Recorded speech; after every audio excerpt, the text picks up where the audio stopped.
All right, good morning, good afternoon, good evening, lovers of freedom all over the world. If you're joining us for the first time, you're welcome to Let's Talk TV. Without wasting any more of your time, let us go straight up to the news where we'll carry on for you. As Huriwa rise to Tinubu demands arrest of Asari Dokubo. And then we're going to give you the reason why Huriwa is writing to the president of the Zoological Republic of Nigeria. This is because of that woman you're seeing in your screen. This gallant Biafran woman who the Nigerian government have been trying to prosecute, for defending herself. Do not forget, it was a defense. She defended herself. She defended her people. She defended Biafran. Whether you like it or not, a lot have been said against Igbos. The reality is that we are living in a country where the Igbos are seen as a threat to their country, but yet in the Zoological Republic of Nigeria, the zoo have also vowed not to let the Igbos go. You cannot beat up a child and also tell that child how to cry. It is only in Nigeria we are seeing this kind of thing. That is why the Biafrans, the Igbos, have decided, to make sure that they defend themselves. Huriwa, as we know, as the Human Rights Writers Association of Nigeria, though they speak the truth, in most cases, Huriwa has actually been standing firm. I won't lie to you. They've been standing firm, in speaking out the reality and the fact. But I still believe they still need to do more because they haven't actually done the necessary things. It's not just about speaking the truth. After all, we're in a country where, the truth does not matter. If you speak the truth, then you are a threat to that country. That is why, people like Onyedu Mazinam Dekano is in DSS dungeon where he was abducted. After all said and done, yet they've refused, to give him freedom that he truly deserves. That is the kind of country we are talking about.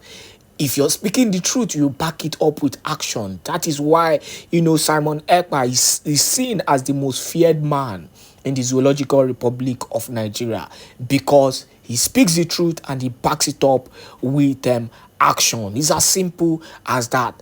Now, without wasting any more of your time, let us go to to the issue and why Huriwa is calling for the arrest of this criminal militant called Asari Dokubo. Straight up to the news. I know so many people hate this man.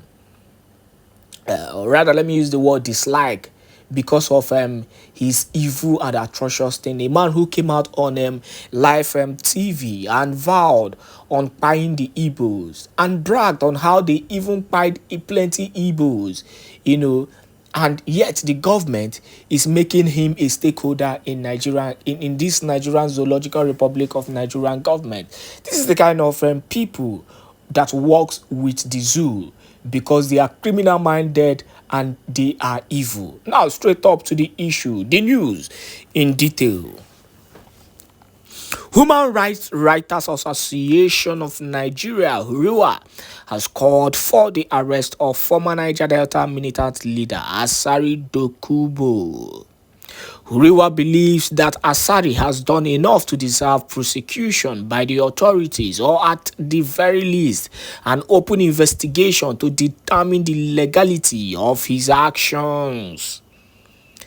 As we continue with the news, the Rights Group noted that during Asari's visit to President Bola Tinubu after he won the 2023 presidential election, he gave a sensational interview admitting to running a private army. Daily Post reports that during the interview, Døkubø claimed that he undertook assignments for the federal government to combat terrorists in North and carried out operations in the Southeast. Hence, in a statement signed by its national coordinator, Comrade Emmanuel Onwubiko, Huriwa questioned how a private individual could be allowed to operate a private army, which is unconstitutional in Nigeria. Now the wahala be that, and yet we are complaining about insecurity, and yet we are complaining about banditry, and yet we are saying that what is it called? Government are doing this and that, and the Zoological Republic of the Zoological Republic government keeps on calling an innocent man who is in Finland fighting for the freedom of his people as the person who is instigating the insecurity. But someone came out openly to admit that he is running, a private army. Now in Nigeria, they see this kind of thing, and yet nobody comes out to talk about Asari Dokubo in Nigeria.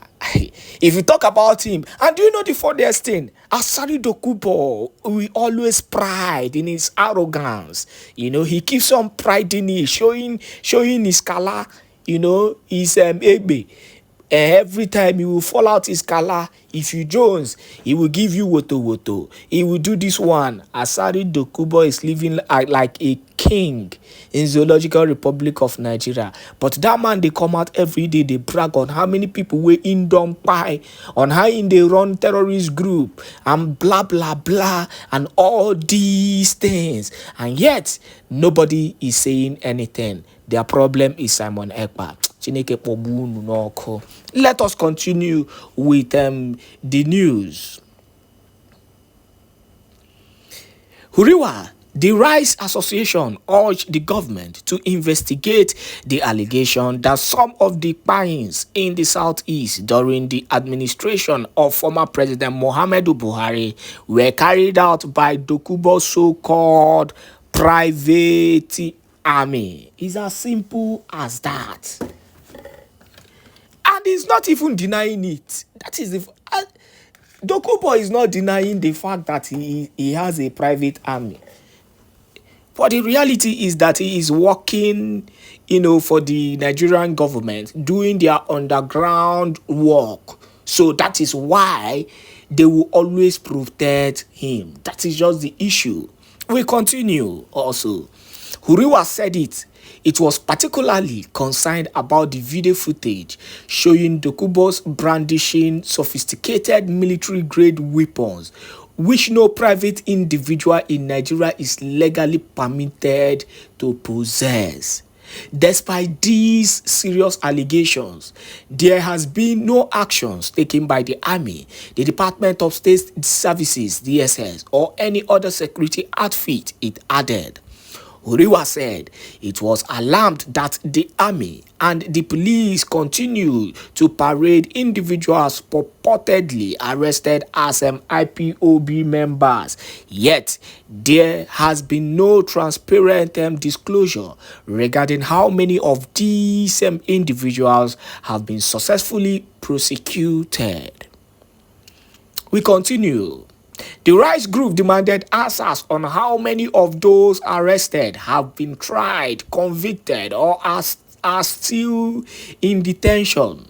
Moreover, Huriwa questioned whether there is any substantial proof linking the mainstream indigenous people of Biafra loyal to Nnamdi Kanu, who has been detained for an extended period, to the Kpaings.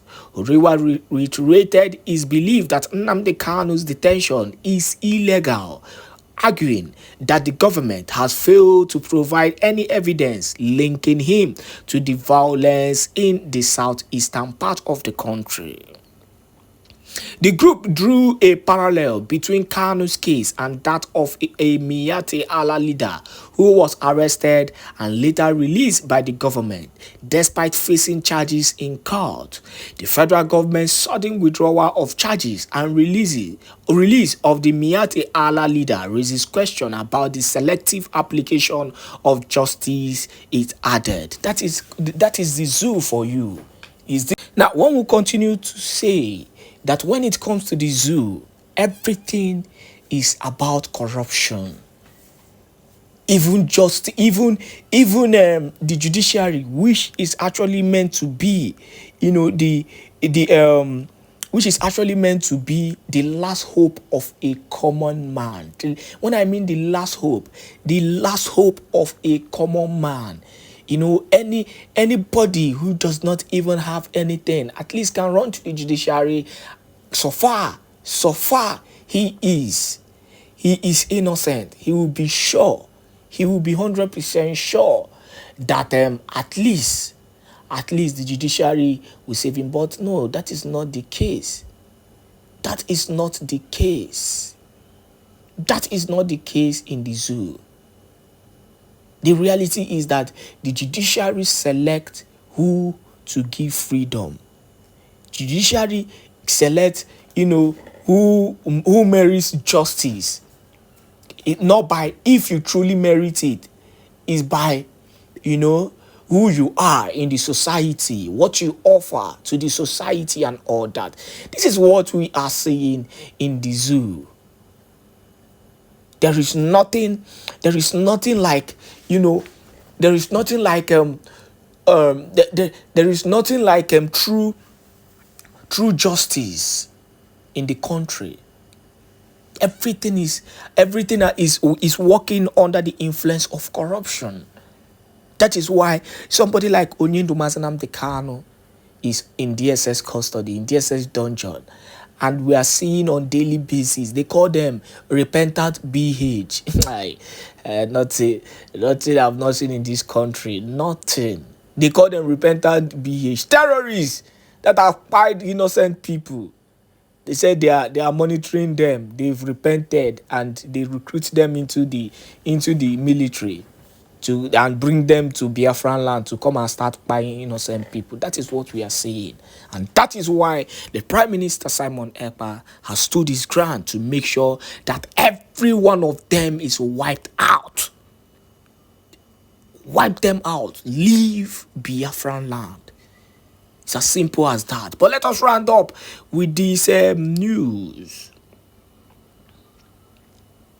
Now, Huriwa, the association called for an independent and transparent investigation into the Kpaings in the southeast to ascertain the true identities of the perpetrators. The group said it believes that only an international body like the UNHRC can conduct an impartial investigation that will hold those responsible accountable for their action. Rua also demanded for the immediate release of the leader of the indigenous people of Biafra, Mazi Nnamdi Kanu. And that is that on that issue. It is as simple as that. All the terrorist Nigerian government are doing and are concerned about is the Prime Minister Simon Èkpá, who is defending his land. Asari Dokubo is running an underground secret terrorism group. Asari Dokubo is selling arms because he needs to explain where he was able to get such a sophisticated arms. That man is an arm dealer. You people do not know. He's the one responsible for all the whole insecurity that we are seeing. Both the ones that is happening in Southeast, South, now him the runner. All the whole kidnapping is the one running it. After all, he said it with his mouth. He said it with his mouth openly. He didn't deny it. He's bragging. Every day he's on social media bragging. If you do this, he will buy you. If you do that, he will buy you. Who are you to dare Asari Dokubo? That is what we are seeing in the zoo. Let me not even waste time on this issue, because the only thing the Nigerian government know is to fight against the Prime Minister Simon Èkpá. That is why I want you to watch this video. Kindly watch this video to the end and tell me what you understand. Tell me what you understand in the comment section. Let us have, a rapport. In fact, let us even have a rapport. Why do the Nigerian government want Simon Èkpá so bad that they are doing everything, breaking international laws again to bring down Simon Èkpá. What offense has he committed? What offense did he commit? Go to the comment section. While you watch this video, go to the comment section. Let us have a rapport about this issue. Republic government in exile, BRGIE, has called on the Nigerian government to recognize the result of the self-referendum for Biafra's liberation. Èkpá, acting as the Prime Minister of BRGIE, claimed that over 50 million people voted in favor of Biafra's independence, citing marginalization and other long-standing grievances as motivations for the referendum. He urged Nigeria to accept the outcome to avoid what he described as inevitable historic shame. This development follows Nigeria's defense headquarters' ongoing effort to engage the European Union, EU, in securing Simon Èkpá's extradition as tensions continue to rise over the Biafra movement's demand for self-rule. Èkpá has also extended an invitation to Nigerian officials to participate in the upcoming Biafran convention in Finland later this year. In another development, Simon Èkpá has also vowed to defend Canada-based Nigerian woman Amaka Patience Sonberger, who went viral for threatening to harm Yoruba and Edo people.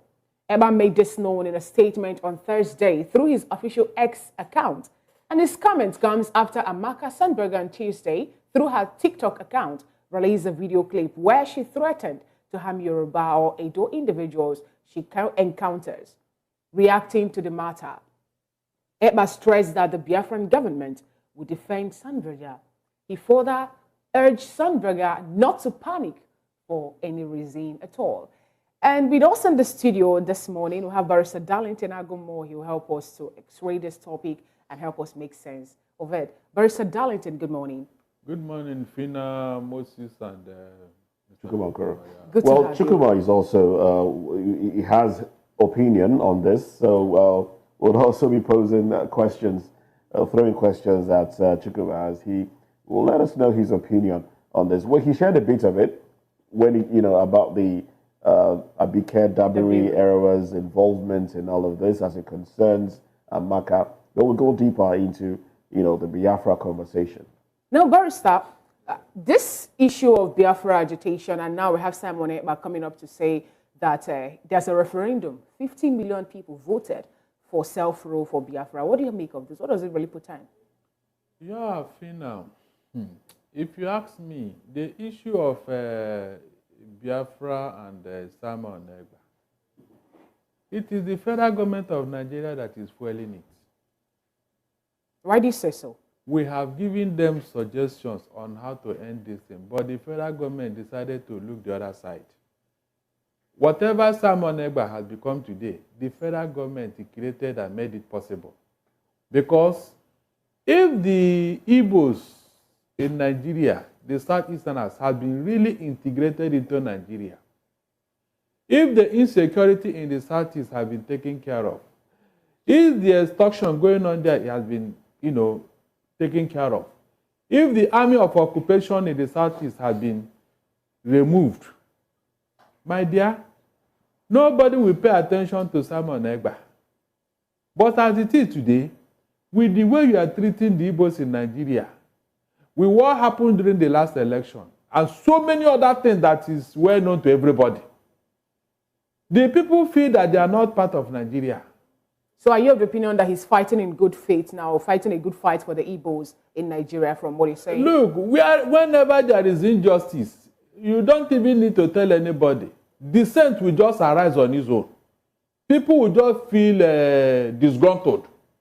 When we go and check anywhere where there is injustice, the type that is going on in Nigeria, consciously, people will just become disgruntled. But Barrister, you know that back in the history, let's take it a bit back, where the issue of agitation began when we have Ojukwu, led and the Aburi Accord and the statement that was made, Nigerians also did not honor that particular convention. Now with this referendum that Mr. Simon Èkpá is talking about and the vote, do you really think Nigerian government will also give heed to it? Whatever Simon Èkpá is doing, he's on his own.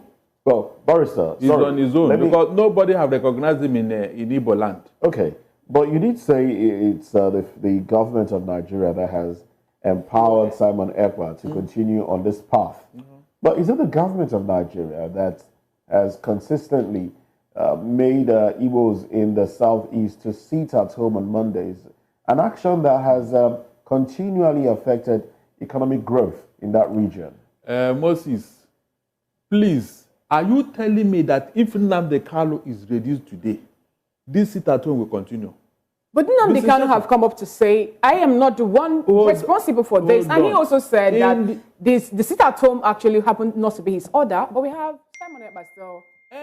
In the consciousness of the Igbo man today, they are paying solidarity to Nnamdi Kanu because of the injustice meted out on him. It's as simple as that. Whether it is created by Simon Èkpá or not, the Igbos are paying solidarity to Nnamdi Kanu's continued incarceration without any justification. Okay. Let me come to Chukwuma very quickly. Now, still on this conversation, yeah. We've talked about how the elders in Igbo land are canvassing for the release of Nnamdi Kanu. He's been in detention for way too long, and we are looking for a political solution to it. And we've also looked at the activities of Simon Èkpá as one that has continually aided the government or empowered the government to keep Nnamdi Kanu in custody because they tend to link the two of them. Do you think Simon Èkpá is acting in the interest of Nnamdi Kanu and the Biafra people if government harps on his actions to say, look, let's not release this man because he's still a threat to Nigeria's security? Okay, Moses, I think the larger issue of what is going on in the southeast and Simon Èkpá's role, speaks to the fact of abdication of responsibility. Life doesn't allow vacuum to exist. As a father, if you don't play your role in the family, you will lose someone is going to play it for you. Whether in economics or in the other room, or if you don't play it, someone else is going to play it for you. That is what it is. That is life. So, like Barrister Agomo said, clearly what is happening in the southeast is the inaction of the federal government. Is the inaction of the federal government. If you ask me if Simon Èkpá is speaking or acting in the larger interest of the Igbo people, to an extent I would say yes. To what extent is that? To the extent that there's a vacuum that the federal government left. Federal government refused to address fundamental issues about the existence of an ethnic group. Left it festering. And like I said, vacuum doesn't exist in life. So he had to step in. Not just now. Nnamdi Kanu stepped in. Owazirike stepped in, to fill those gaps.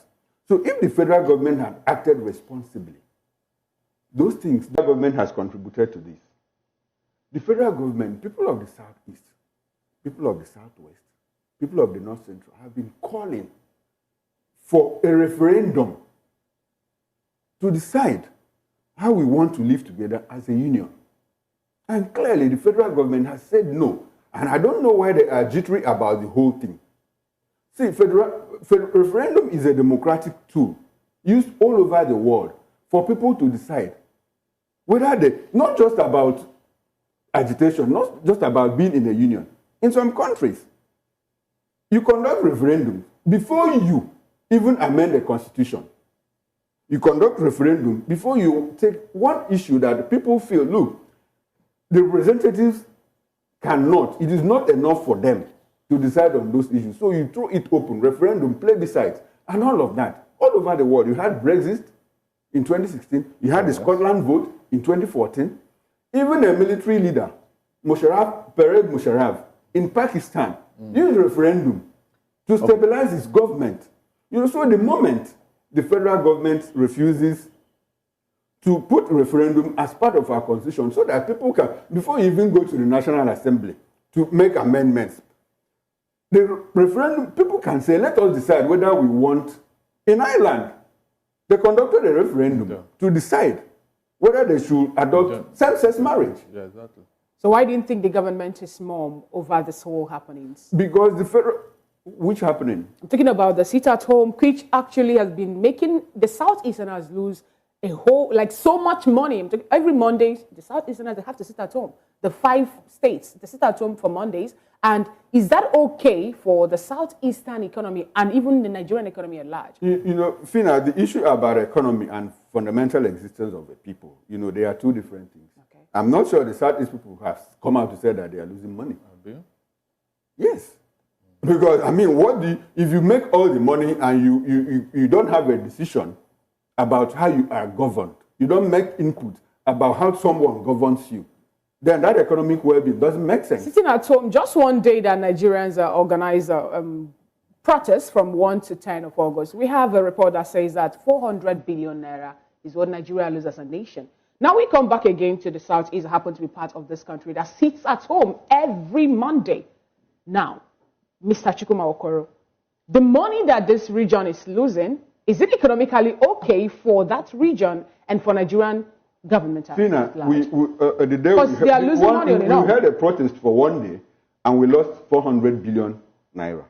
On the day we didn't do the protest and gained 400 billion naira, what did we do with the 400 billion? Take it back again to the Southeast, Mr. Chukwuma. These people have been sitting at home for so many months. It's even getting to years now. Fina, this issue about the fundament is not accidental. It speaks to the fundamental existence of a people. A people in a union who says, look, this is what we want. This is what we want. So now that we have Simon Èkpá talking about how 50 million people have voted for a referendum, self-rule for Biafra, you know, Mr. Chukwuma, do you think that this revolt or this vote or this result that Simon Èkpá projected will actually speak to the Nigerian government? You see, the referendum conducted by Simon Èkpá, I don't know how he conducted it. I didn't vote. I've asked a few people, they didn't vote too. Okay. So how it will affect, see, the thing about it is that the tension in the land, you know, when it keeps rising like this and government keeps ignoring it, and I also say that in countries that have unraveled, it is because the government at the center refuse to listen to the yearnings and aspirations of the people, the demands of the people. You know, the government could be having its way every other day, but it will get to a point where this conflict will spin out of control. And when it spins out of control, what do you have? You have war, you have anarchy and all of that. And nobody wants to travel that route again. Nobody wants to travel that route again. So beyond this, what I expect the government to do, look, put in referendum as an article in our constitution. Fina, let me tell you, in all honesty, in all sincerity, if you conduct a referendum today, if you conduct a referendum and ask people from the Southeast whether they want to remain part of the union or not, I'm very sure a whole lot of people will say we want to remain in Nigeria. That is what So let me bring it back to Barrister now. Let me play the ping pong over to you now. What do you make of the fact that this individual, Simon Èkpá, who is who also resides in Finland and has the Finnish passport, is calling for, the Foreign Minister Yusuf Tuga and other government officials to come. This is an individual that the government of Nigeria is also trying to repatriate, bring back to Nigeria to answer for things that his words have caused in Nigeria. What do you make of that invitation? That will tell you that Simon Èkpá is on his own. He's actually exhibiting a useful exuberance. Because I don't see how any Nigerian official will honor such. I hate to interrupt you. I hate to interrupt your train of thought there, but you did say he's on his own. Chukwuma, who is seated right beside you, it's his own opinion. Is of the opinion that Simon Èkpá, like it or not, speaks to the material. The question is, are the Igbos supporting him? You heard when the Obanese spoke against him, they went to Asari under Buhari's regime to tell him to bring this guy home so that he can answer for charges. Did anybody do that? And then I told that Simon Èkpá is exhibiting useful exuberance because whatever he's doing in Finland should be done here, in Eastern region, in Igbo land. He cannot form a government for the Igbos in Finland. And as I've always told people, it is the society that prepares the crime. Then the criminal commits it. We have said this severally, and the facts are there. Are you insinuating that the government is intentionally reluctant to expedite Simon Èkpá? If not, why not? Moses, let me give you the template here. When this thing started, remember, Simon Èkpá was disowned by IPOB. Remember, up to tomorrow, IPOB have told you they don't know him. He's not acting for him. And that their leader is Nnamdi Kanu. So why didn't the federal government exploit that option and release Nnamdi Èkpá to cut off Nnamdi Kanu? Release Nnamdi Kanu to cut off Simon Èkpá. Because if Nnamdi Kanu come out today, nobody will mention the name of Simon Èkpá. Quote me. If Nnamdi Kanu come out today, that name, Simon Èkpá, will become irrelevant. But he's still the one making or calling the shot in the southeast for the sit-at-home order. That Nnamdi Kanu come up to say, no, he's not the one championing. Yes, that's what I'm telling you. So do you also still think nobody will remember him from the way it's going? Look, you cannot decide for the Igbo man from abroad. It's not possible. But they still understand and they adhere to I have told you that the sit-at-home on Mondays Mondays is a solidarity for Nnamdi Kanu's continuous detention.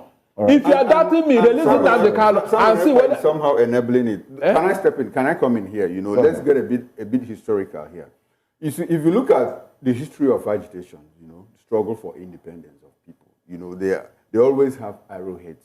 Let's go back to South Africa during the ANC days. The man who happens to be Africa's best son of the 21st century, of the 21st century, Nelson Mandela, at a point was disowned by his own people.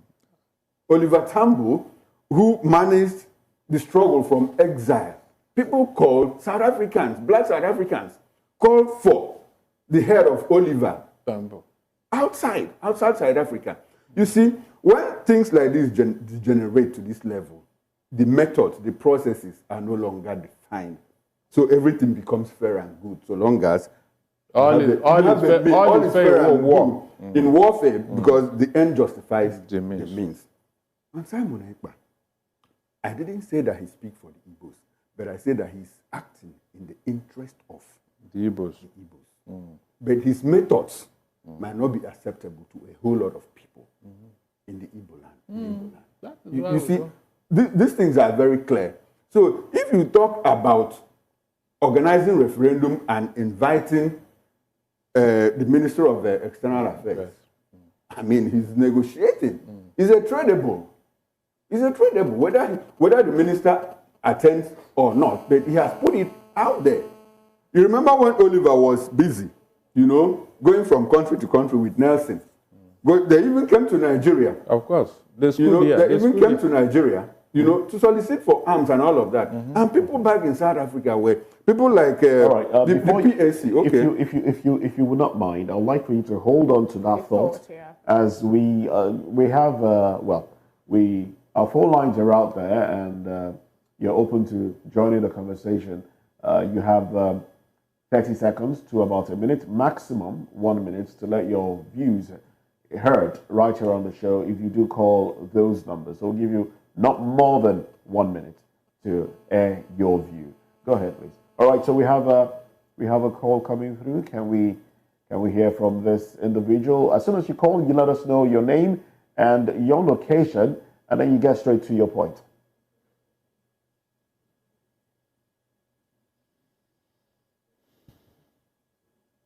Good morning. Okay. Hello, good morning. Good morning, my sister. Yeah, good morning. What's your name and location?